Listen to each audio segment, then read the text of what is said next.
T'écrivant jour et nuit toutes les lettres de mon corps. Dans un grand bruit d'amour à faire sauter les rêves.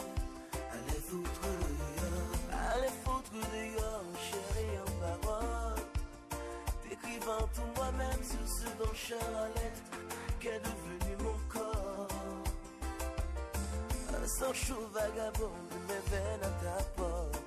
Il y a aussi le vent, il y a aussi le vent qui me tient compagnie. Le bon vent des frissons, bon vent des frissons par les mots que je dis. Écoute-moi, je t'aime, regarde-moi, je t'aime.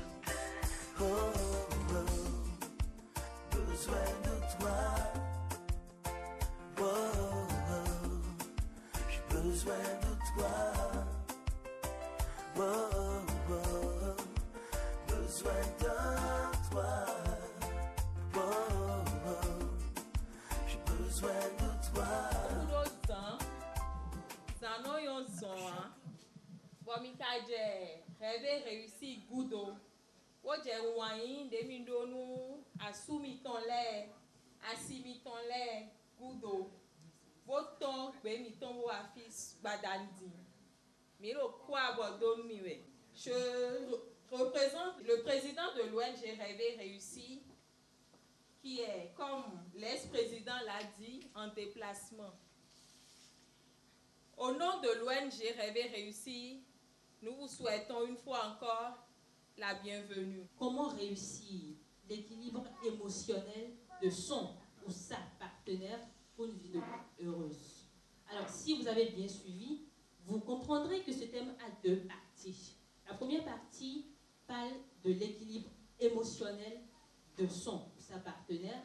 La deuxième partie, c'est bien sûr l'objectif visé qui est avoir une vie de couple heureuse. Alors, dans un premier temps, nous allons d'abord comprendre, puisque l'objectif c'est d'avoir une vie de couple heureuse, il nous faut d'abord savoir c'est quoi une vie de couple heureuse, quelles sont les caractéristiques d'un couple qu'on peut qualifier d'heureux, et surtout, comment pouvoir avoir un couple heureux, comment réussir à avoir une vie de couple heureuse. Et pour cette première partie, mesdames et messieurs, je vais inviter pour vous à ce pupitre une communicatrice connue certainement par vous déjà. Elle est spécialiste de la gestion familiale. Je vous prie de la recevoir. Madame Domingo Antoinette, sous vos ovations, s'il vous plaît. Bonsoir la salle, chers couples, chers frères et sœurs, chers parents. Tout le plaisir est pour moi ce soir d'être devant vous pour m'exprimer en ces thèmes. Avec le temps, j'avais prévu des discours et des discours, mais l'heure étant avancée, j'aimerais raccourcir, donner seulement quelques substances de ce que c'est qu'une vie heureuse et comment faire de son couple et de sa famille un asile de bonheur. Parce que si nous allons rentrer dans les détails, vraiment nous n'allons pas quitter ici avant 6 heures, parce que c'est passionnant. Il y a des gens qui croient que la joie et le bonheur arrivent par hasard. Et je suis sûre qu'il y en a aussi parmi nous ici. Quand on est dans des circonstances données, on se pose des questions. Est-ce qu'on a la chance? Est-ce que c'est réellement notre destin? Nous allons où avec ça? Le but de l'amour, c'est de rendre la vie meilleure à son partenaire. Et le chemin de l'amour durable, nous ne pouvons pas appréhender cela parce que l'amour est en nous.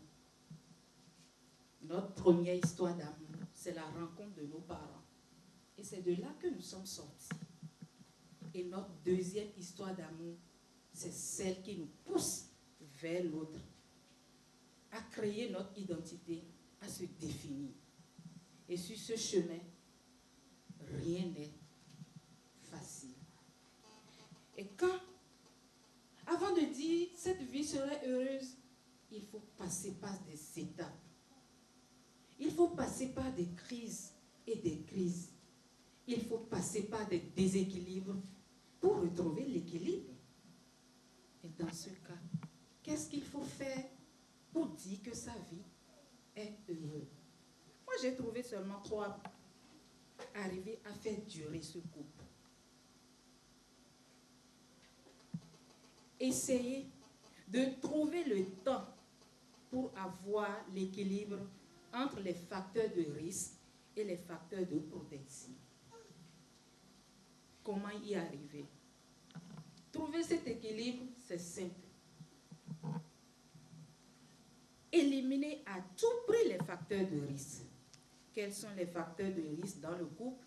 Nous avons la routine quotidienne, la jalousie, la méfiance et la surveillance, le stress du travail ou de manière générale les difficultés professionnelles, les incompréhensions. Il ne faut plus chercher à rappeler le passé à son conjoint, ne plus le menacer. Les jeux d'acteurs, là c'est la manipulation. Parce qu'on sait que moi j'aime ça, on l'impose et on fait de l'autre son esclave.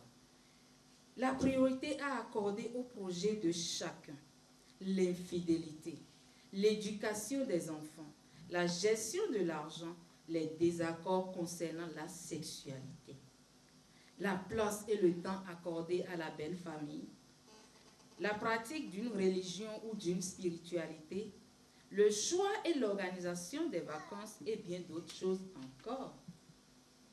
Je crois que chaque jour, on se retrouve dans ces paliers. Si ce n'est pas le travail, c'est les enfants, ou bien c'est les moyens pour pouvoir subvenir à leurs besoins. On n'a même plus le temps pour se faire plaisir. Ces facteurs de protection, c'est développer la patience, la tolérance, avoir des projets communs, pratiquer l'humour, ce qui manque souvent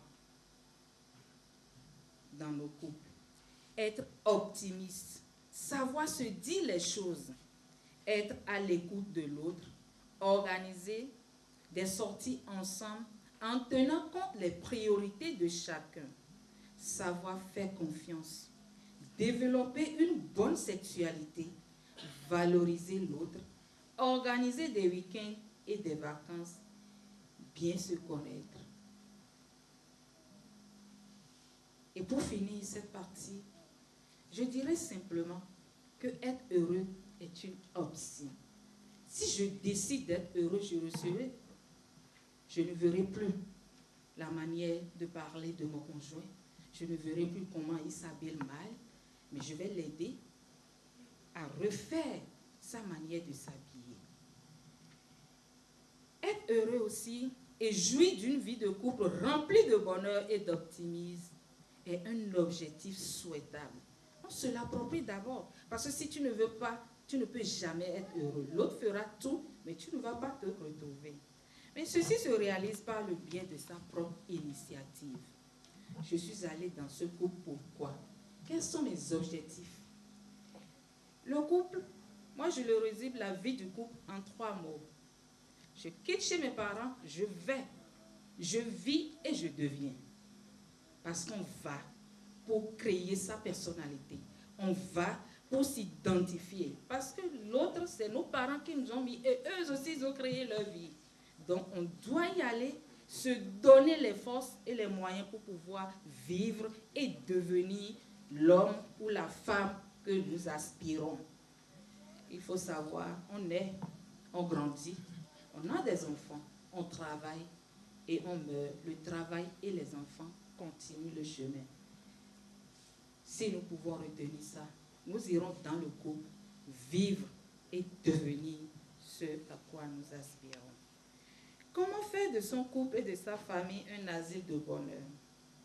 Là, chaque fois quand je viens là, je souris un peu parce que sur le chemin de l'amour, nous ne pouvons pas appréhender, je l'avais dit tantôt. Mais je vais juste résumer ce bonheur, cet asile de bonheur en 3 étapes. Je me suis basée sur les langages de l'amour de Gary Chapman. Il nous a décrit 5 langages de l'amour.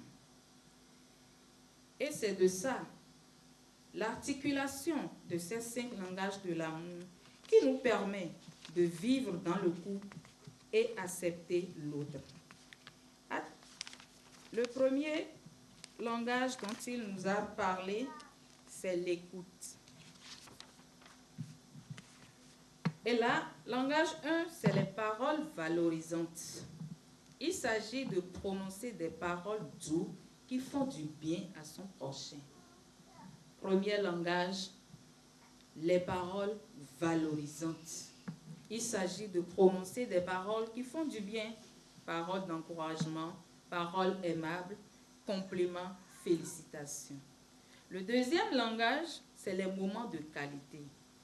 Et ces moments de qualité, il s'agit de partager un moment intense avec l'autre, loin des problèmes, loin de tous. On se retrouve encore pour se rappeler de ce début.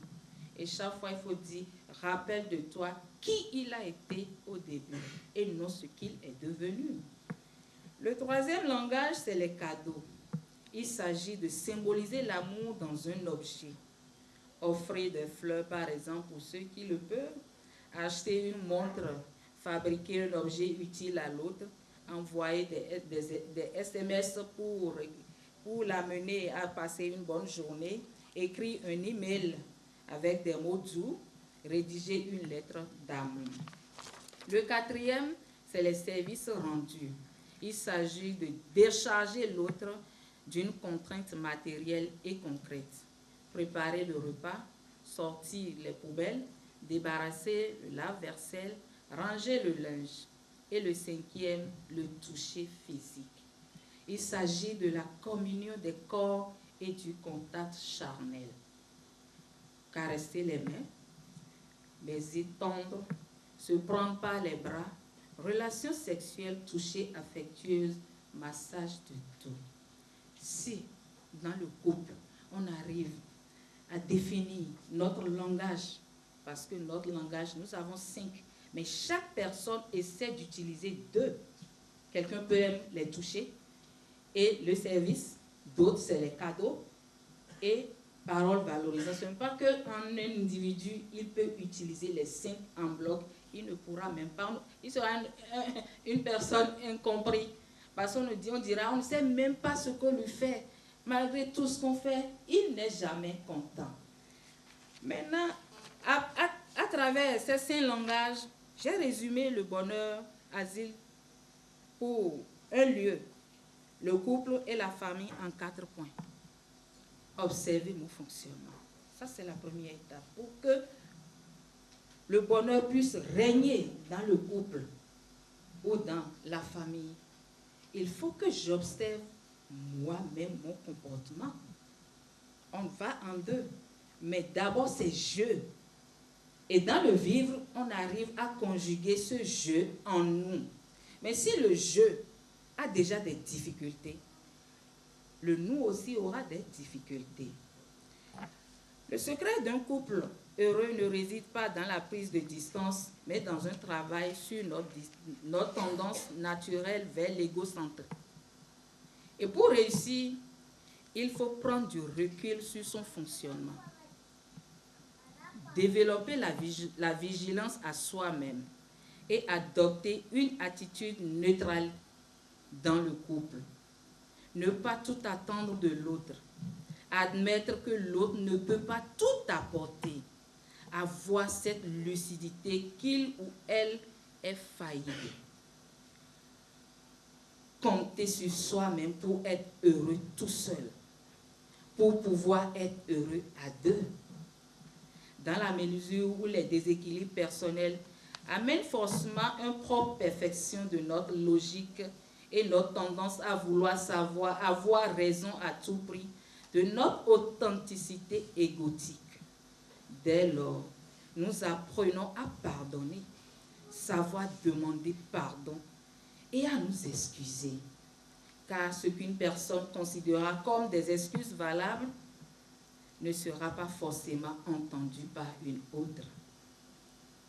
Deuxième étape, comprendre le langage d'amour de l'autre. Et c'est pour parler de la compréhension que j'ai d'abord décrit les 5 langages. Donc, chercher à comprendre le langage d'amour de votre partenaire. C'est en parlant de langage affectif de l'autre que l'on fait revenir la chaleur de l'amour. Quand nous parlons de langage, nous manifestons notre intérêt et notre amour. Si on n'arrive pas soi-même à maîtriser ses émotions, comment est-ce qu'on peut prétendre ou vouloir maîtriser l'émotion de son ou sa partenaire? Et donc, Monsieur Christian va donc certainement commencer déjà par nous dire ce que c'est qu'une émotion et certainement nous donnera des astuces pour d'abord soi-même domestiquer ses propres émotions et par la suite, certainement nous donner des astuces pour pouvoir maîtriser l'émotion de son ou sa partenaire. Merci à chacun, merci à tous. Qu'est-ce que c'est que l'émotion? Je ne suis pas trop bavardeur. Je préfère partager mes émotions. Là, je suis en joie, n'est-ce pas? Prenez un cadeau pour chacun. C'est ça l'émotion. Déjà, c'est la joie. Vous pouvez noter, hein? Si vous n'êtes pas en joie, vous ne pouvez pas partager avec l'autre ce que vous avez. Et quand on parle d'émotion, c'est ce qui est visible. Ce n'est pas un sentiment. Alors, après la joie, c'est ça, je partage avec vous ma joie. Merci. Et vous voyez, les amis, il y a ce qu'on appelle la tristesse. Vous allez y aller en 6 points. Quand je prends la tristesse, où est-ce que je peux démontrer la tristesse? Quelqu'un vient de m'appeler tout à l'heure pour dire « Oh Christian, je vous ai venu, mais arrivé à la maison, l'enfant n'a pas pu me laisser. » Et il était triste. Je l'ai constaté. Notez donc la tristesse à côté de la joie. Vous savez, tout à l'heure, Madame Zénab était en train de présenter et j'ai pris le micro, j'ai parlé. Elle était surprise. Oui, écrivez la surprise. C'est très important. Parce que quand on parle d'émotion, ça se sent, ça se sait. Quand on parle d'émotion, ce n'est pas des rêveries. Vous savez,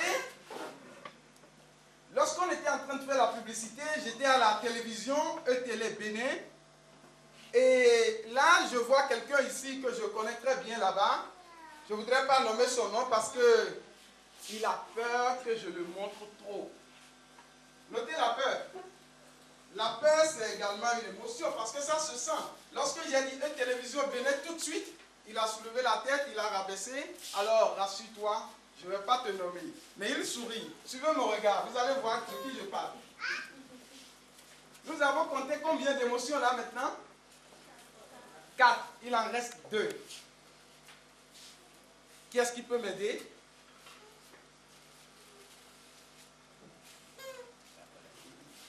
Ah, la colère. Il a dit la colère. Ça se constate.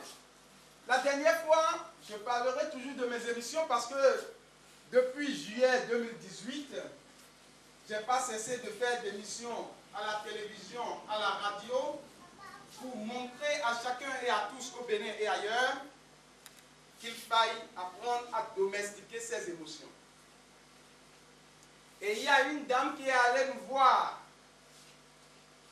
Qu'est-ce qui lui est arrivé? Elle a cassé la télévision parce que son monsieur était avec une autre femme. Elle a cassé la télévision, elle a tout cassé. Et c'est après avoir exprimé son émotion, donc la colère, qu'elle a compris que ce qu'elle a fait était mauvais. Vous voyez? C'est ça ce qu'on appelle l'émotion. Donc voilà comment moi je suis en train de faire mon exposé. Et là, il me reste encore quoi déjà? Nous avons parlé de la peur. Nous avons parlé de la joie. Nous avons parlé de la colère. Nous avons parlé de la tristesse. Nous avons parlé de la surprise. Ah oui! Lorsqu'on était à la séance du 21 dernier, parce que c'était l'avant-dernière séance de l'année 2018, donc cette séance est la dernière de l'année 2018, un monsieur était là et quelqu'un avait posé une question. Il a fait quelle question? Il dit prochainement inviter beaucoup plus les gens qui sont déjà en couple. Parce qu'à la séance du 21, il y avait un mélange, ceux qui étaient en couple et ceux qui n'étaient pas en couple. On appelle ça le dégoût. il avait eu le dégoût. On a dû l'arrêter pour lui montrer encore, pour qu'il puisse avoir le goût. Le 21, il avait eu le dégoût. Ça nous fait 6 émotions. De ces 6 émotions, monsieur, madame, vous allez constater que ça se voit, ça se sent. Ce qui n'est pas un sentiment. Oh, j'aime Jeanne, j'aime Jeannette. Pourquoi ne pas dire j'aime Immaculée, mon épouse? Mais c'est un sentiment. C'est un sentiment. Le sentiment s'entretient et ça peut durer très longtemps. Par contre, l'émotion s'exprime et ça passe. Ouais, c'est tombé. Est-ce que je peux reprendre? Si je reprends, je continue mon chemin. Si je ne veux pas reprendre, je laisse et je m'en vais. C'est cela même. Qu'est-ce qu'on appelle émotion? L'émotion donc, l'émotion est l'expression de notre corps après avoir vu, entendu ou constaté quelque chose. Tout simplement. Nos émotions sont nos garde-corps. Grâce au neurologue américain qu'on appelle Damasio Antonio, c'est lui qu'on a beaucoup étudié par rapport à l'intelligence émotionnelle, il a écrit l'erreur de Descartes. Très longtemps, nous disons cogito ergo sum. Je pense donc je suis. Attention. Je pense, oui. J'ai pensé partager mes émotions. Mais si je ne l'avais pas partagé, est-ce que vous auriez devant vous ce soir quelque chose que nous allons utiliser? Puisque lui vient de l'utiliser. Il a fait. Mais c'est ça. Si vous n'y arrivez pas, alors on appelle ça conseil stérile. Mais si on y arrive, alors c'est un conseil productif. Et ce soir, comme nous avons l'habitude de le dire, tous ceux qui vont sortir d'ici seront une autre personne, individuellement. Parce que désormais, on ne va plus avoir des conseils stériles, mais on aura des conseils productifs. Nous avons les 6 émotions. Je suis allé décrire l'émotion comme réponse de l'organisme, donc de notre corps, face à quelque chose que nous avons vu, senti ou bien entendu. Je voudrais dire que nos émotions sont nos garde-corps. Si vous cherchez un bodyguard efficace, alors cherchez à connaître vos émotions. Si vous cherchez un référentiel pur pour la connaissance de vous-même, alors allez fouiller pour connaître les émotions majeures qui vous amènent à commettre telle ou telle chose, erreur ou bien bonheur de quelqu'un d'autre. Si vous restez trop en joie, demandez-vous pourquoi. Parce que nous ne devons pas trop rester en joie. La loi de l'équilibre va nous rattraper. La tristesse doit venir. Si la tristesse ne vient pas, priez pour que la tristesse puisse venir. Autrement, un jour, vous serez tellement en joie que vous aurez le dégoût d'être en joie. Si vous avez toujours la colère, posez-vous la question, pourquoi je suis toujours en colère? Parce que si vous êtes toujours en colère, vous aurez la peur de ne jamais être heureux. Et lorsque la colère et la peur se rencontrent, vous aurez le sentiment que beaucoup de personnes appellent angoisse. Vous êtes souvent angoissé. Et vous n'allez pas pouvoir dormir. Vous serez visité par les crises et autres maladies. Voilà pourquoi nous disons que l'intelligence émotionnelle n'est rien d'autre que la reconnaissance de ces émotions et la manifestation de ces émotions. Il faut juste manifester ces émotions. Vous notez, les émotions ne s'expriment jamais au premier coup. Lorsque vous exprimez vos émotions à chaud, vous allez les regretter à coup sûr. Si vous avez peur, prenez le temps d'observer ce qui vous fait peur. Autrement, vous risquez de trébucher et tomber. Si la colère vous prend, prenez le temps d'analyser. Autrement, vous allez revenir sur votre décision. Si la tristesse vous prend, laissez la tristesse agir en vous. Exprimez la tristesse, mais prenez le temps de savoir pourquoi j'ai été triste. Si vous avez le dégoût, demandez-vous pourquoi. Qui vous a dit que ce n'est pas votre histoire qui vous amène à avoir tout ça? Qui vous a dit que ça ne se répare pas? Qui vous a dit qu'on ne peut pas corriger ça? On corrige, on en corrige. C'est pourquoi nous sommes là. C'est pourquoi nous avons commencé depuis un moment par corriger et pas mal de personnes en témoignent. Alors, quand je dis just, vous poussez dedans, nous allons l'apprécier. Et je vais passer à d'autres notions. Après avoir donné ce que c'est que l'émotion, je suis allé donner ce que c'est que l'intelligence émotionnelle, que j'ai défini par la capacité de reconnaître ces émotions et de les laisser s'exprimer. C'est bien ça l'intelligence émotionnelle. Et c'est ça que nous voulons appliquer. Alors, just, thank you. Très bien.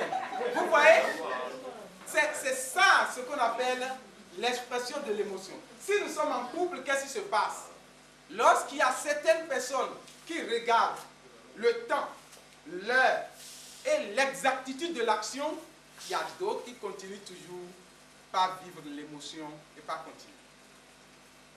Voilà pourquoi nous constatons parfois que nous sommes prêts pour prendre une décision, mais notre partenaire n'est pas prêt. Nous devons comprendre ça. C'est ça. Just. Très bien. Ça continue. Ça veut dire quoi? Ça veut dire que les émotions vont toujours venir. Nous ne pouvons jamais les empêcher de s'exprimer.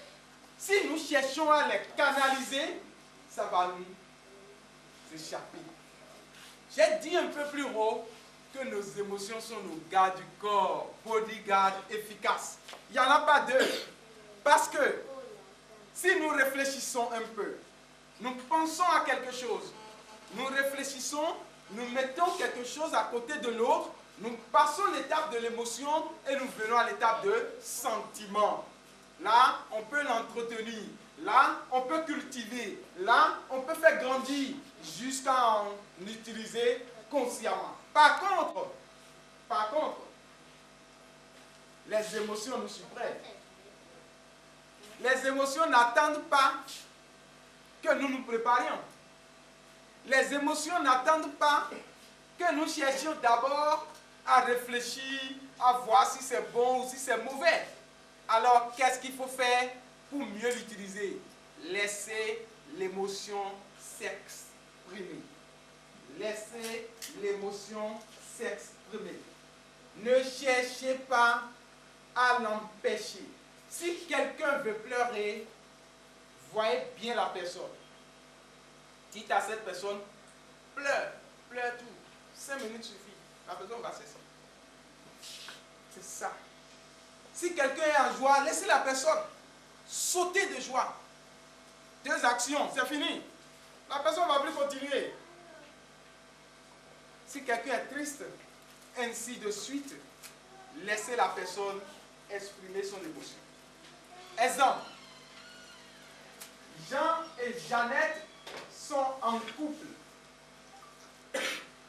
Jeannette est venue constater que Jean a à côté une fille, sans savoir que c'est la sœur de Jean. Sans savoir que c'est la sœur de Jean. Mais, étant en couple, elle, partenaire féminin, se dit, la manière dont ils sont en train de se parler, de rire et de se toucher, tout à l'heure, Madame Domingo a parlé des langages de l'amour. Scientifiquement, c'est des langages qui s'expriment.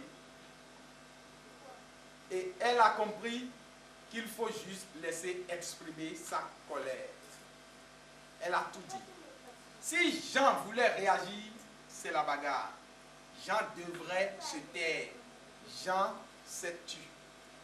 Elle a insulté de tous les noms d'oiseaux sa belle-sœur.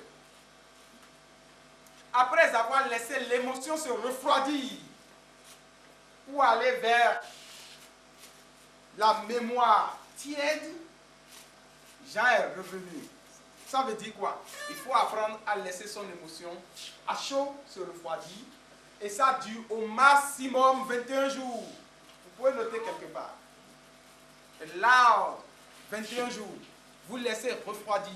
Si vous laissez 22e jour, ça passe dans la mémoire morte, donc mémoire qui dure, donc mémoire refroidie, et ça rentre dans l'oubli. Il faut que quelqu'un vous rappelle, vous parle de ça, que vous voyez une photo avant de vous rappeler de l'émotion que vous avez laissée refroidir jusqu'à ce niveau.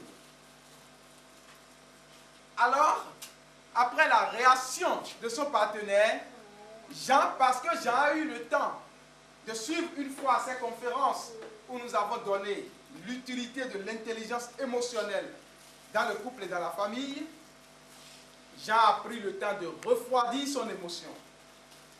Et après le départ de sa sœur, Jean a rappelé son épouse. Telle personne, c'est elle qui était à tel village. Je t'ai souvent parlé de telle personne. Tu ne savais pas et voilà ce que tu as fait. Le jour-là, l'épouse a failli donner tout ce qu'elle a pour que Jean ne soit pas un monsieur coléreux. J'ai dit Jean, j'ai pris des noms imaginaires pour ne pas appeler des noms. Parce que si nous sommes en train de travailler, nous avons l'obligation parfois de confidentialité.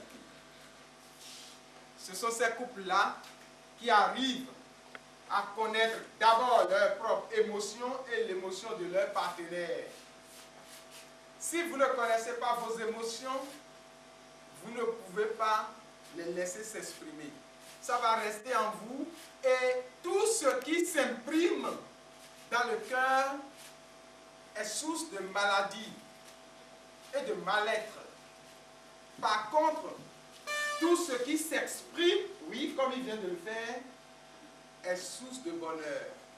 Ça ne reste pas pour rendre malade. Ceux qui tombent souvent malades, c'est ceux qui laissent les émotions s'imprimer. Alors les couples qui résistent longtemps ne sont pas forcément les couples les plus riches. T'écrivant jour et nuit toutes les lettres de mon corps. Dans un grand bruit d'amour à faire sauter les rêves. Allez foutre dehors, allez foutre dehors, chérie en parole. T'écrivant tout moi-même sur ce bancheur à lettres qu'est devenu mon corps. Un sang chaud vagabond de mes veines à ta porte. Il y a aussi le vent, il y a aussi le vent qui me tient compagnie. Le bon vent des frissons, au vent des frissons par les mots que je dis. Écoute-moi, je t'aime, regarde-moi. Comment réagir quand mon partenaire ne réagit pas promptement quand il le faut? Il faut juste l'écouter et le laisser. Mais oui, s'il ne réagit pas promptement, c'est vous qui avez vu que ce n'est pas promptement. C'est sa manière de réagir. Lui, il a un comportement, il a une histoire, il a une vie. Et peut-être qu'il observe beaucoup avant de réagir. Mais vous, vous êtes peut-être bloqué à l'émotif. Et pourquoi vous ne le laissez pas aller quand même faire refroidir un peu comme nous venons de dire avant de réagir? On a bien dit réagir, ce n'est pas l'action, c'est la réaction. Donc, laissez le temps au partenaire de réfléchir pour revenir, agir, pourquoi pas.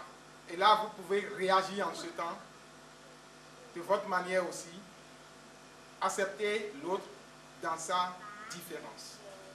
Et essayer de le comprendre. Si c'est trop, consultez un spécialiste, il vous aidera à comprendre mieux ce qui se passe à l'intérieur. Que faire dans le cas où, dans l'acceptation de son conjoint, tel qu'il est, ce dernier ou cette dernière prend cela comme une faiblesse de l'autre. Pourquoi toujours dire c'est l'autre? C'est ce qu'on disait dans le couple. Chacun vient avec son éducation. Qu'est-ce qu'il a reçu chez ses parents? La plus belle femme ne peut donner que ce qu'elle a. Si tu viens pour toi d'abord et pour combler le vide qu'il y a dans la vie de l'autre. Ce n'est pas une faiblesse, c'est toi qui vois que l'autre te prend comme une faiblesse. Non, elle ne voit même pas que tu souffres. Tout ce que je vais demander à celui qui a posé cette question, on a dit, d'abord il faut être heureux soi-même. Ce n'est pas dans le regard de l'autre. Quand tu es venu dans le couple, tu es venu pourquoi? Pour donner le meilleur de toi-même. Et le meilleur de toi-même, c'est accepter l'autre tel qu'il est. Je vais donner un petit exemple. J'ai reçu une dame avec des plaintes, tout ça là, tellement que je n'en pouvais même plus à un moment donné. Mais j'ai posé seulement 2 questions. Ton mari, quel est le temps que vous définissez pour vous dire la vérité? Vous devez crier. Moi, j'appelle ça le devoir de s'asseoir. Et tous ceux qui viennent vers moi, je dis, si vous ne créez pas cette essence, vous allez toujours croire que l'autre vous manipule. Et c'est là où j'ai parlé de jeu de rôle. Si tu es là et tu imagines ce que l'autre pense, tu vas souffrir. Peut-être que l'autre ne sait même pas ce que toi tu vois. Et toi, tu penses. Non, pensons positif. C'est pour ça, restez positif et l'être. Je voudrais juste appuyer la réponse de Madame Domingo en vous demandant de regarder Antonio Damasio. C'est lui le maître de l'intelligence émotionnelle. Il nous a dit ceci. Je t'aime veut dire je m'aime par toi qui es devant moi. Ça veut dire que c'est toi qui fais d'abord le travail. Hein? Tu t'acceptes d'abord tel que tu es. Tu travailles sur toi-même et tu vas chercher ton autre toi-même. Et c'est lui ou elle que tu rencontres en disant I love you. Donc, je t'aime, ce n'est pas je t'ai vu et c'est bon. C'est parce que je t'ai vu et ça répond à mes aspirations que je te dis I love you. So, I love myself toward you. Je m'aime par toi. C'est tout. Si on comprend ça, il n'y a pas l'autre, il n'y a que moi et moi-même. La jalousie est une preuve d'amour. Qu'en pensez-vous? Naturellement, si je ne suis pas un peu jaloux, il n'y aurait pas de piment. Mais attention, trop de piment donne la diarrhée et autre chose. Donc, il faut être un peu jaloux, mais pas possessif. Il ne faut pas pousser le bouchon loin. Que faire si son partenaire ne fait aucun effort de s'adapter à la vie conjugale? Qui a dit qu'il ne fait pas d'effort? Personne n'a dit ça. Tout le monde fait d'efforts.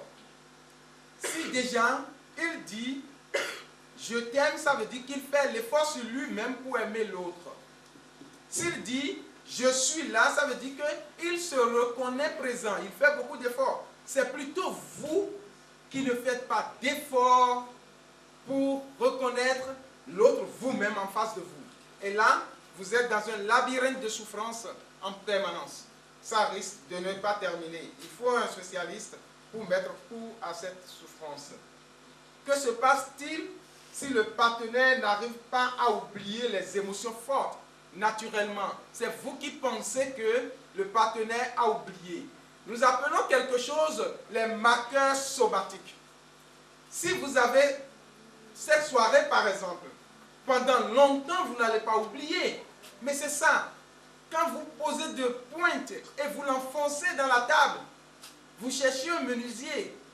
Pour enlever, il y aura le trou. Damasio nous apprend ceci par l'intelligence émotionnelle. Faites l'effort d'enlever les clous. Mais les trous vont rester. Les trous, si vous demandez à quelqu'un d'oublier les trous, vous poussez la personne vers l'amnésie. Vous demandez à ce que la personne soit malade. La personne ne peut jamais oublier les trous parce qu'on voit les trous. Mais la personne ne peut qu'accepter les trous et accepter celui qui a mis les trous. Autrement dit, celui qui n'oublie pas les émotions fortes ne peut d'ailleurs pas l'oublier, mais ne peut que l'accepter et continuer la vie avec. En comprenant que l'autre l'a poussé dans de tels cas et l'émotion est venue simplement parce que dans les interactions, l'autre agit, l'autre réagit, ça peut arriver et on accepte ça. C'est ça qui consolide parfois les couples. Accepter l'autre tel qu'il est sans chercher à le changer. Qu'est-ce qui sortirait de l'union? Quel genre d'union nous voulons construire? La souffrance ou le bonheur? Quand on dit d'accepter l'autre tel qu'il est, moi je vais donner un exemple. Parce que pour moi, quand je veux commencer, je dis toujours, le mariage, c'est de vivre ensemble de l'aveugle et du sourd. Et l'exemple que je donne, ces deux couples, ces deux âmes se sont aimés, ont pris le chemin. Et au bon milieu, il y a un grand trou. Gauche, droite. Les gens disent, ah, même juste à droite, là, c'est tellement, le trou est vaste. L'aveugle n'a pas vu le trou, mais il a entendu. Mais le sourd n'a pas entendu ce que les autres disent. Mais lui, il a vu qu'il peut longer par la droite, même si c'est long, et contourner ce trou et partir. Mais excusez-moi, quand il va tirer la main de l'aveugle, vous êtes sûr qu'il le suivra pour aller vers la droite? Il le suivra? Est-ce qu'il va suivre l'autre pour aller vers la droite? Ça va être difficile. Donc, dans ce sens, l'union ne dit pas que l'autre doit changer. Non.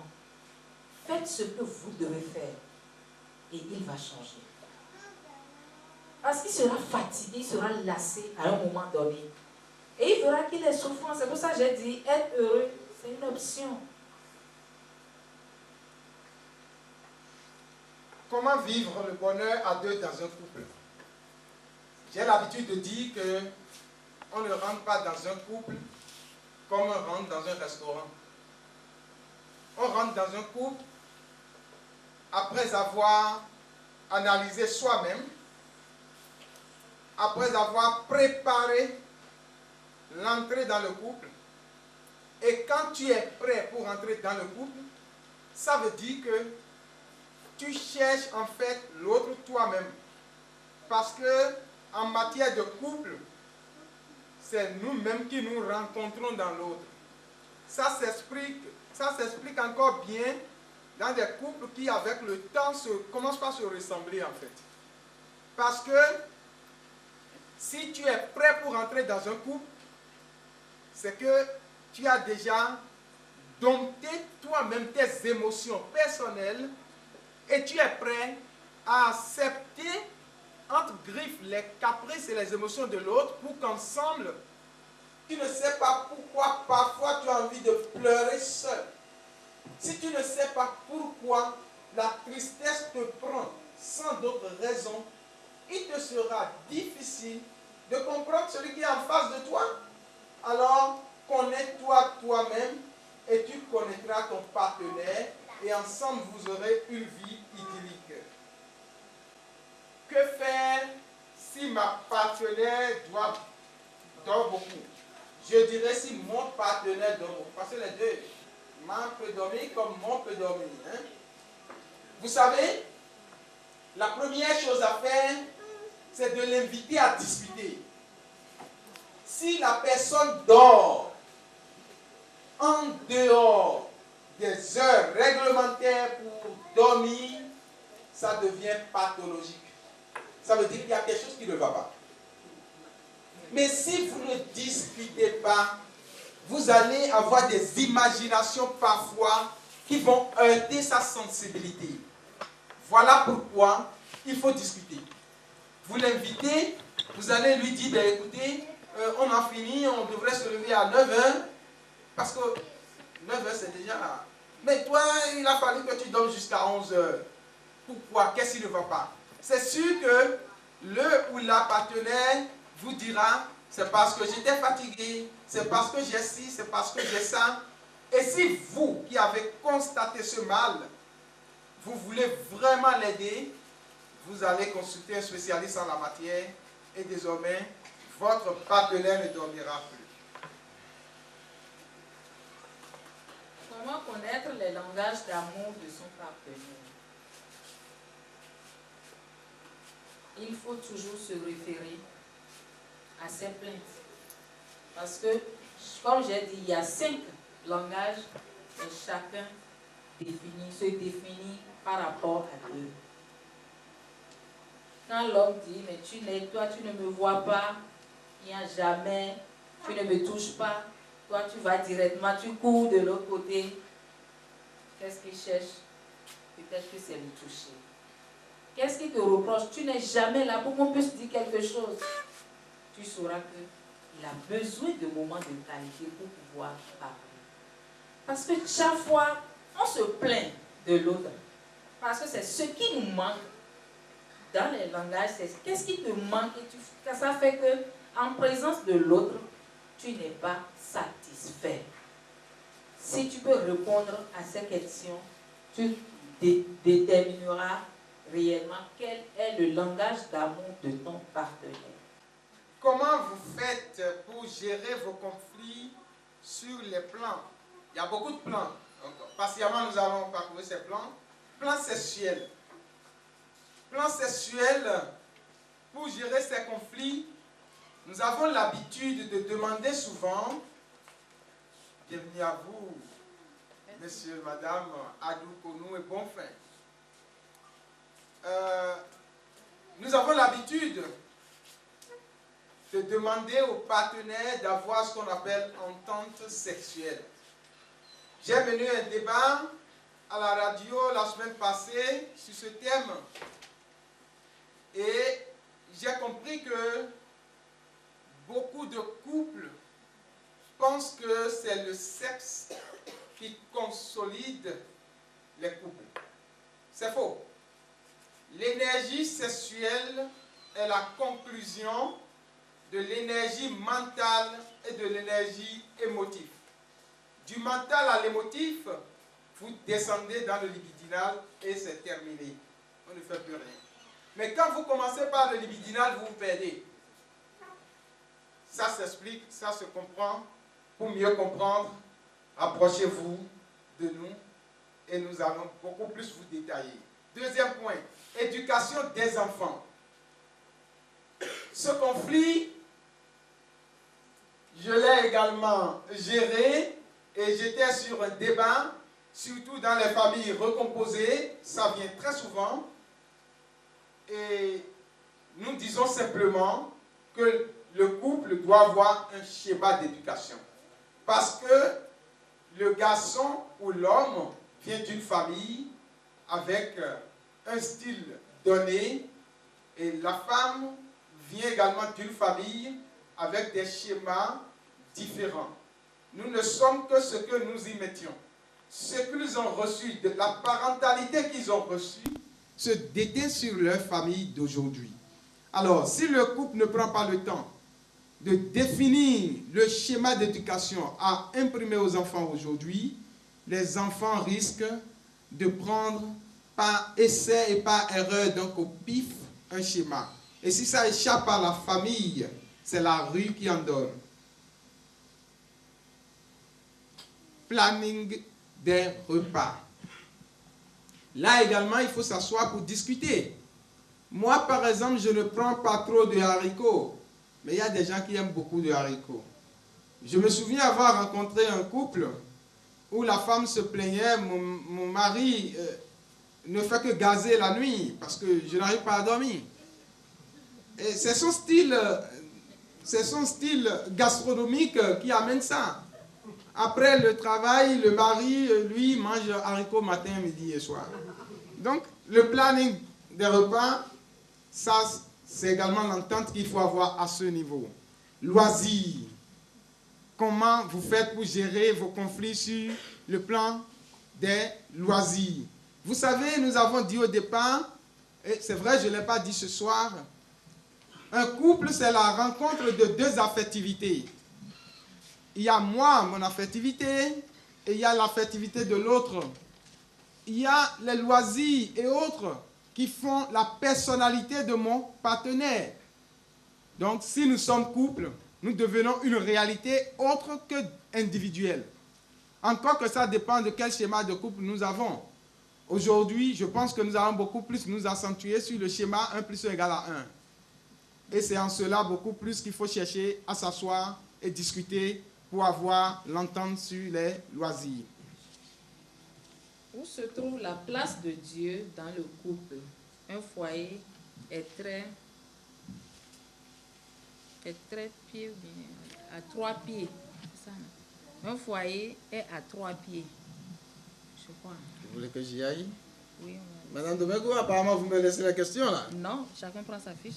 Ah ben allez-y. Je fais pour toi et je fais pour moi. Ok. Où se trouve la place de Dieu dans le couple? Un foyer à 3 pieds. Dieu, chacun le vit à sa manière. Nous n'avons pas voulu développer le thème en allant sur ce volet parce qu'on ne maîtrise pas la configuration des couples qui sont là. Si on va rester simplement du côté Dieu, et il y a d'autres qui, pour eux, Dieu existe, mais ne le reconnaissent pas. C'est comme si... C'est pour ça qu'on n'a pas abordé ce sujet. Dans le foyer, il y a d'abord la communion du corps, de l'esprit et de l'être. Parce que c'est le corps qui comporte ces trois. Et c'est ça qui t'a amené à tendre vers l'autre. Et la rencontre a eu lieu. On n'occulte pas. Mais dans les conférences, quand ce n'est pas axé, par exemple, si c'est simplement les couples chrétiens, il y a une autre volée, là, de parler du foyer dans la vision chrétienne. Donc, vous nous excusez si on n'a pas parlé de Dieu, mais le foyer se pose sur 3 pieds. Oui. Pour d'autres, ça peut être 9. Ça dépend de la valeur que chaque couple définit au sein. Oui. Et là, c'est bien solide. Vous n'avez pas insisté. Voilà. C'est ça, c'est insister. La personne voudrait qu'on insiste sur la haine et l'amour. C'est ça. Ah, vous voulez que je réponde à ça? Oui. Très bien. Moi, il n'y a pas insisté là-dessus parce que c'est des sentiments. Et je l'ai dit dans ma communication que les sentiments se cultivent. Vous pouvez cultiver la haine et l'entretenir pendant 100 ans. C'est vous qui avez voulu. Vous pouvez cultiver l'amour et l'entretenir. C'est un choix. Mais est-ce que ça vous arrange? Je crois avoir fini ma communication en disant que vous avez beaucoup plus à perdre en cultivant la haine. Parce qu'il y a les maladies qui vous visitent très souvent. Par contre, si vous cultivez l'amour en laissant libre cours à tout ce que vous avez comme émotion de bien, alors vous serez toujours en bonne santé. Moi, depuis 1998 que j'ai commencé par travailler, je ne pense pas avoir consulté un docteur, il m'a placardé et gardé 2 jours. L'expression des émotions permet de les évacuer pour toujours. Exemple, je suis triste, il faut que je pleure. Si je ne pleure pas, un jour, je risque de mélanger la tristesse et la peur. Et j'aurai ce qu'on appelle des crises d'angoisse. Vous voyez, on a pris 2 émotions pour se créer encore d'autres problèmes. Exprimez toujours vos émotions. Ne permettez jamais que vos problèmes deviennent des difficultés. Les problèmes peuvent se régler avant 21 jours, parce que c'est sous le coup de l'émotion qu'on a de désaccord ou de désamour. Après un temps, on constate qu'on allait peut-être faire telle ou telle chose et ça allait marcher beaucoup plus. Alors, le problème qui pouvait très bien être réglé, vous laissez pendant 22e jour, ça devient difficulté. Et quand ça devient difficulté, vous aurez besoin de spécialistes. Madame Domingo est là. Hein. Moi, quand on me voit, je suis un chercheur, je fais des diagnostics, je bavarde beaucoup. Mais Madame Domingo, elle a appris mariage et famille, elle va pouvoir vous aider. Je pense que nous avons fini avec les questions, hein, Madame Domingo. Et là, c'est des questions qui nous sont venues après la communication. La deuxième partie a consisté à ce que chacun travaille. On a appelé ça travail individuel. Mais au lieu que nous prenions pour vous répondre et travailler là-dessus, il a fallu que le partenaire prenne, n'est-ce pas? N'est-ce pas que c'est ça? Oui. Maintenant, est-ce qu'il y a des questions?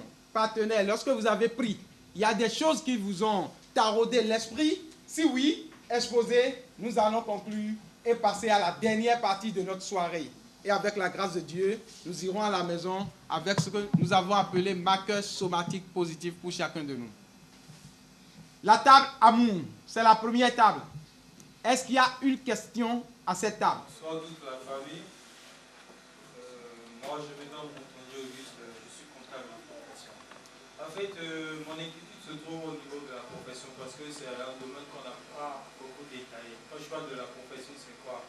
Dans un couple où la profession a tendance à prendre le dessus, c'est-à-dire le mari rentre le soir à la maison, il est toujours scotché devant son poste, et peut-être sa femme n'existe pas en ce moment, et c'est quand il finit maintenant, il pense que bon, la femme, ça existe.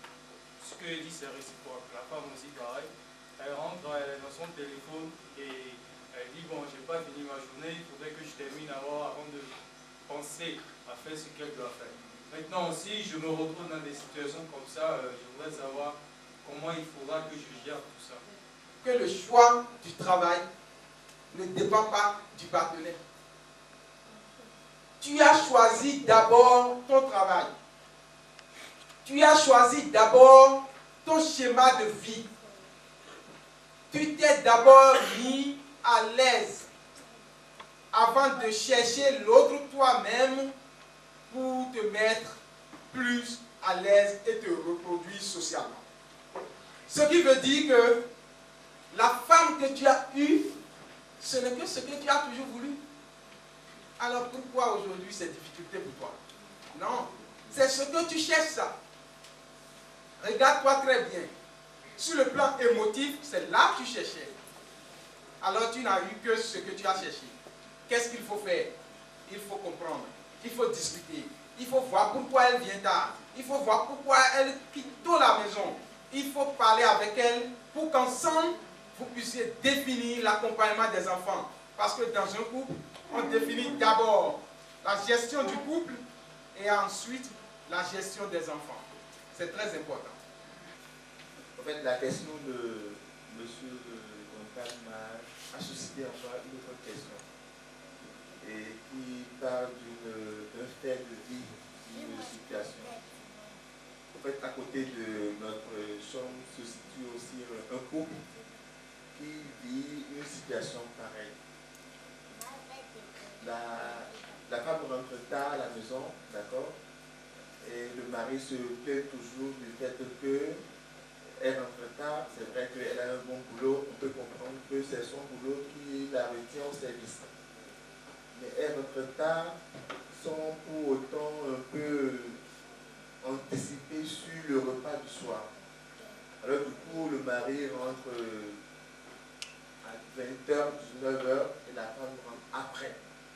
Et toutes les fois, j'entends de ma chambre, voilà, le monsieur qui dit, voilà, tu rentres, voilà, on ne sait pas ce qu'on va manger. Et c'est toujours la même chose, première chose. Une autre discussion qui vient de ce foyer, c'est la difficulté liée aux réseaux sociaux.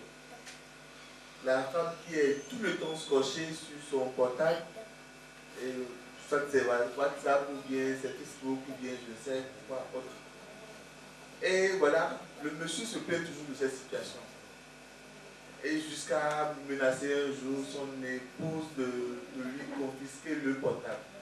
Alors, moi j'ai j'ai entendu ça, et je me dis, mais face à cette situation, que faut-il faire? Est-ce qu'on peut, c'est vrai qu'ils ne m'ont pas adressé la parole, mais ça peut nous arriver, à chaque fois notre nous aussi, ça peut nous arriver. Qu'est-ce qu'il faudrait faire par rapport à ça? Merci bien. Quand on a des problèmes, on cherche des réponses sans problème. Mais le vrai problème, ils n'ont pas un plan de famille. Ils n'ont pas un esprit de famille. Si vous ne l'avez pas, vous ne pouvez pas le développer. Il faut savoir c'est quoi ma vie. Après ma naissance, je suis devenue jeune, adulte. Est-ce que je veux être parent? C'est ça. Qu'est-ce qu'ils ont? Quelle est leur idée de famille? Quelle est leur idée de couple? C'est un peu profond si on doit faire le schéma de ce couple. Ils se sont vus comment? Est-ce qu'ils se sont vus sur WhatsApp? On ne sait pas. C'est parce qu'aujourd'hui, dans les étapes de vie de couple, la communauté pose problème. Mais ils vont finir par se comprendre. Soit quelqu'un devient bête, comme on le dit, accepte, il est obligé d'accepter sa femme, ou c'est la séparation. Mais pour que tout aille bien, ce n'est pas parce qu'on sort tard qu'on ne peut pas arranger les choses. Et dans le devoir de s'asseoir dans le couple, c'est là où on essaie de définir qui fait quoi dans le couple. Merci Madame Domingo. Je voudrais... Il y a une autre question. Vous voulez que je termine d'abord? Ok, d'accord. Je voudrais dire, aujourd'hui, nous avons beaucoup plus tendance à voir les couples 1 + 1 égale 2. Chacun cherche à garder sa personnalité dans le couple. Et quand vous êtes habitué à un style de couple 1 + 1 égale 1 ou 1 + 1 égale 3, vous vous désolez de voir que la femme quitte la maison sans préparer, demande à l'homme de se débrouiller pour manger. Parce que ça, c'est les couples de type 1 + 1 égale 2. Et c'est des types de couples consensuels. Si je suis d'accord à vivre ça avec mon partenaire, celui qui est à côté ne peut pas comprendre que c'est mon choix, mais que c'est son choix. Si je commence ma vie de couple avec quelqu'un et je ne définis pas quel est mon style de couple, je peux me retrouver dans un style 1 + 1 égale 3, c'est-à-dire lui, moi, plus la réalité, nous qui nous unit, sans savoir que je suis dans un couple 1 + 1 égale 3, je vais vouloir agir comme si j'étais dans un couple 1 + 1 égale 2, et là, conflit va se créer. Donc, ça dépend si vous pouvez conseiller à ce couple, si vous pouvez lui conseiller d'aller nous voir, nous allons l'aider à d'abord savoir quel est son schéma de couple et avec ce schéma de couple, lui donner les astuces pour pouvoir y rester. Merci beaucoup. J'ai une question en tant que telle, c'est peut-être un apport et peut-être je cherche un peu à comprendre. Et lorsqu'on parle dans un couple où un partenaire ou une partenaire cherche à corriger son partenaire, je me demande, quand ils se sont rencontrés au départ, c'est parce qu'il a trouvé quelque chose en cette personne-là qui l'a plu. Il n'a pas voulu tout de suite changer. Et pourquoi, au fil des temps, il cherche maintenant à comprendre, à changer cette personne ou à savoir, à vouloir que cette personne-là fasse tout ce que lui veut. Donc, j'aimerais un peu comprendre pourquoi cela arrive plus tard. Lorsque nous parlons de couple, nous parlons de la rencontre de deux affectivités. Et quand on parle d'affectivité, on parle de sensations, d'émotions, de sentiments. Alors, deux affectivités différentes se rencontrent. Ça veut dire que, quelque part, l'autre aspire à ce que l'autre est sans se l'avouer d'une manière ou d'une autre. Ce qui te manque, tu retrouves en l'autre. Damasio nous apprend qu'I love you veut dire je m'aime par toi. Au départ, je me suis senti heureux, je me suis senti fier d'avoir trouvé mon autre. Voici l'os de mes os, la chair de ma chair, disait l'autre. Mais c'est ça le début. C'est là la flamme est née. L'étincelle était là, mais ça a pris feu. Mais pourquoi, après quelques temps, on commence par découvrir des choses qu'on n'aime pas totalement dans l'autre? Simplement parce que on a peut-être changé de palier d'émotion ou de palier de besoin. Et là, il faut s'asseoir avec ces deux partenaires pour décrypter ce qui a fait le changement. Parce que on ne travaille pas sur le problème, mais on travaille sur l'agent extérieur qui a apporté le problème dans le couple. Lorsque vous amenez votre portable chez un réparateur ou chez un technicien et vous lui dites mon portable ne fonctionne pas, le technicien va chercher tout de suite à savoir quelle est la pièce qui est gâtée pour que le portable ne fonctionne pas. Et quand on va changer cette pièce-là, le portable reprend son service. De la même manière, pour les couples, quand ces difficultés apparaissent, il faut chercher à savoir ce qui a apporté cette difficulté. Et c'est sur ça qu'on travaille. Donc si on ne reconnaît plus aujourd'hui, il y a quelque chose qui est venu perturber la situation initiale. Pour trouver, si on est dedans, comme j'ai l'habitude de le dire, si on est dedans, on est voilé par l'émotion, on ne découpe pas tout. Il faut un spécialiste pour enlever ce voile de l'émotion pour que vous puissiez voir clair. Le spécialiste est là. Hein. Merci beaucoup à vous. Monsieur Christian, nous allons vous demander de rester encore un tout petit peu. Nous avons commencé il y a 5 ans l'aventure de Dream and Success. C'est rêver et réussir. Les gens ont dit, tournez ça en anglais. Mais nous avons dit non, on reste en français. Rêver et réussir. Passer du rêve à la réalité, il n'y a que le travail. Nous avons travaillé pendant 5 ans où j'étais le président fondateur et le président exécutif. Mais en septembre dernier, c'était en avril, nous avons passé le témoin et je ne suis plus le président exécutif, c'est M. Dawi. Et cette année, il a choisi, il a proposé d'ailleurs que la dernière conférence de formation pour les couples puisse consacrer un couple, le couple qui sera le mieux entouré de la soirée. C'est pourquoi Zénab a caché ça derrière le mot surprise. Nous aurons donc ce soir le couple qui est mieux entouré. Quels sont les critères de ce choix? Moi, je ne sais pas ceux qui sont venus.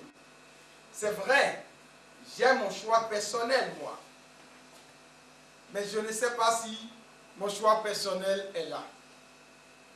Quels sont les critères? Il a été dit que ce soir, nous allons essayer de voir ce couple-là qui a pu se faire rallier autour de lui 2, 3, 4 ou 5 autres couples pour la soirée. Et on va lui donner un trophée.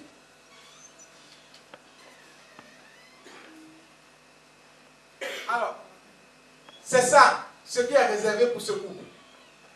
Lorsqu'on nous a présenté ceci, il y a un technicien qui a dit, suivez un peu, dans quelques minutes, vous verrez la jarre sur la tête de la femme. Oui, parce que non seulement elle tient l'enfant au dos, mais on va lui donner encore la jarre à garder. Ça veut dire que nos mamans, nos soeurs, nos femmes, nos filles sont celles qui portent la vie et toute la vie humaine. Alors ce soir, nous allons sacraliser. Je pense quand même que ça mérite des ovations, hein, s'il vous plaît. Parce que la femme, c'est tout. Sans la femme, il n'y a rien. C'est la maman, c'est la soeur, c'est tout. Ils ont fait le dépouillement et ils ont constaté le premier point. Le premier couple a envoyé l'argent au comité d'organisation pour se faire enregistrer pour cette soirée.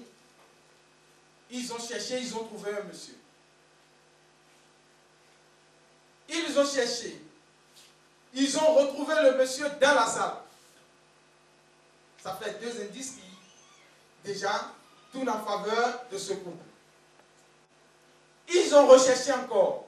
Ils ont constaté que c'est la table que ce monsieur a choisie au départ qui est la table qui est la plus remplie de la soie. Ce n'est pas terminé.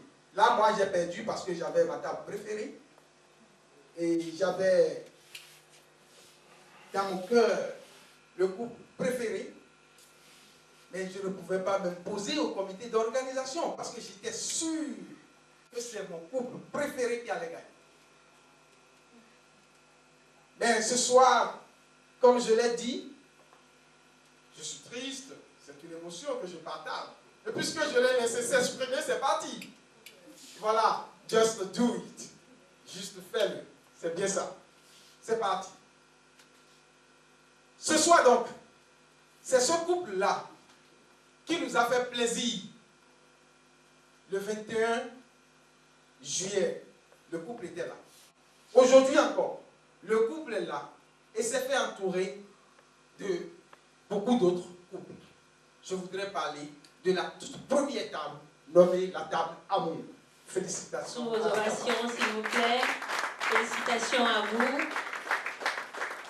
Ben, le couple ne se connaît pas, mais c'est la table que je félicite. C'est la question que j'allais poser. Très bien. Si je regarde la liste devant moi, je te demande de voir. Où est-ce que tu as vu deux noms sur la table Amour, deux mêmes noms alignés? Deux mêmes noms alignés. C'est quel nom tu as vu deux fois? Nom de famille deux fois sur la table Amour.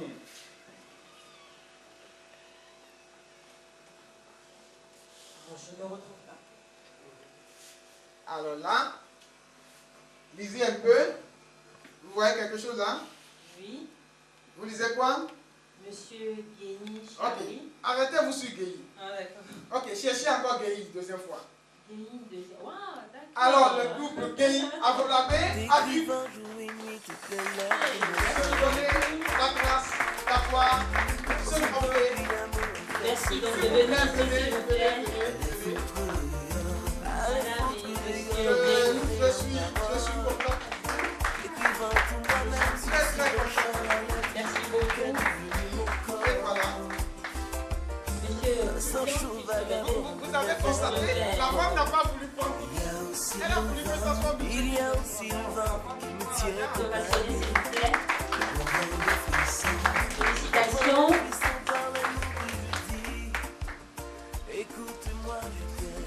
Félicitations à vous. Merci beaucoup, madame. Je rappelle qu'elle est la secrétaire générale de l'ONG et elle représente valablement le président exécutif empêché. Alors, nous allons finir cette belle fête parce que là, le moment est totalement festif.